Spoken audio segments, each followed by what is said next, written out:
আবারও অনিশ্চয়তার মেঘ ভর করেছে ব্রিটিশ রাজনীতিতে। আরও একবার অভিভাবক শূন্য হলো ব্রিটিশরা। সব জল্পনা কল্পনার অবসান ঘটিয়ে অবশেষে ব্রিটেনের প্রধানমন্ত্রী কিয়ার স্টারমার পদত্যাগের ঘোষণা দিয়েছেন। ইরানের বিরুদ্ধে যুদ্ধে আমেরিকা ও ইসরায়েলকে সঙ্গ না দেওয়ায় কি কাল হলো স্টারমারের? সামনে থেকে দেখা হচ্ছে স্টারমারের জনপ্রিয়তায় ধস, দলের ভেতর বিদ্রোহ, কিন্তু পর্দার আড়ালে অন্য খেলা।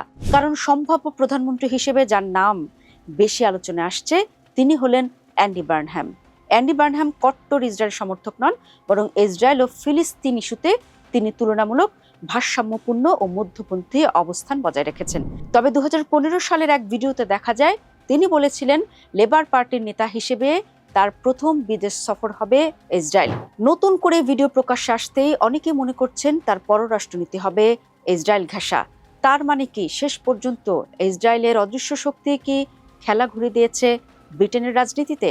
দর্শক, স্টারমার জানিয়েছেন দলীয় নেতৃত্ব ছাড়ার সিদ্ধান্ত সম্পর্কে ইতোমধ্যে তিনি রাজা তৃতীয় চার্লসকে অবহিত করেছেন এবং নতুন নেতৃত্ব নির্বাচনের প্রক্রিয়া শুরু করতে দলকে নির্দেশও দিয়েছেন। তবে নতুন নেতার দায়িত্ব নেওয়ার আগ পর্যন্ত তিনি প্রধানমন্ত্রী হিসেবে তার দায়িত্ব পালন করে যাবেন। 2024 সালের নির্বাচনে বিপুল বিজয়ের মাধ্যমে ক্ষমতায় আসার মাত্র 2 বছরের মাথায় তার এই বিদায় ব্রিটিশ রাজনীতিতে নতুন অনিশ্চয়তার জন্ম দিয়েছে। একই সঙ্গে এটি আরেকবার মনে করিয়ে দিল যে ব্রেক্সিট পরবর্তী ব্রিটেনে রাজনৈতিক স্থিতিশীলতা এখন বিরল এক বাস্তবতা। স্টারমারের পদত্যাগের ফলে গত 10 বছরে ব্রিটেনের ষষ্ঠ প্রধানমন্ত্রী মেয়াদ শেষ হওয়ার আগে ক্ষমতা ছাড়লেন। তার উত্তরসূরি নির্বাচিত হলে তিনি হবেন ব্রেক্সিট পরবর্তী যুগের সপ্তম প্রধানমন্ত্রী। কিন্তু বিপুল ভোটে জয়ের পরও কেন পদত্যাগ করলেন লেবার পার্টির এই প্রধান?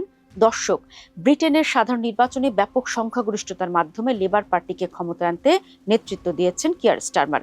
সেই তিনি এখন হয়ে উঠেছেন দলের বোঝা। স্টারমারের পদত্যাগের মূল কারণ ছিল নিজের দল লেবার পার্টির ভেতরে ক্রমবর্ধমান অসন্তোষ। গত কয়েক মাস ধরে দলটির এমপিরা অভিযোগ করে আসছিলেন যে স্টারমার জনগণের কাছে জনপ্রিয়তা হারাচ্ছেন এবং তার নেতৃত্বে পরবর্তী সাধারণ নির্বাচন জেতা কঠিন হবে। স্থানীয় নির্বাচনে লেবার পার্টির বড় ধরনের ভরাডুবির পর এই চাপ আরও বেড়ে যায়। দলটির বহু এমপি প্রকাশ্যে তার পদত্যাগ দাবি করেন। পদত্যাগের ঘোষণায় স্টারমার স্বীকার করেন যে তার দল আর তাকে ভবিষ্যতের নির্বাচনের জন্য উপযুক্ত নেতা হিসেবে দেখছে না, তাই তিনি দায়িত্ব ছাড়ার সিদ্ধান্ত নিয়েছেন। কিন্তু কিভাবে স্টারমারের জনপ্রিয়তা তলানিতে গিয়ে ঠেকল? দর্শক, স্টারমারের পতনের সবচেয়ে বড় কারণ হিসেবে দেখা হচ্ছে মে মাসের স্থানীয় নির্বাচনকে। এই নির্বাচনে লেবার পার্টি শত শত আসন হারায়। ইংল্যান্ড, স্কটল্যান্ড ও ওয়েলসের বিভিন্ন অঞ্চলে দলটির অবস্থান দুর্বল হয়ে পড়ে। বিশেষ করে ওয়েলসের পার্লামেন্টে নিয়ন্ত্রণ হারানোকে বিশাল রাজনৈতিক ধাক্কা হিসেবে দেখা হয়। এই ফলাফলের পর লেবার এমপিদের মধ্যে আতঙ্ক ছড়িয়ে পড়ে যে জাতীয় পর্যায়েও একই ধরনের বিপর্যয় ঘটতে পারে। ফলে স্টারমারের বিরুদ্ধে বিদ্রোহ তীব্র হতে থাকে। 2024 সালে স্টারমার পরিবর্তনের প্রতিশ্রুতি দিয়ে ক্ষমতায় এসেছিলেন, কিন্তু 2 বছর পর অনেক ভোটারের ধারণা ছিল যে বাস্তবে তেমন কোনো পরিবর্তন আসেনি।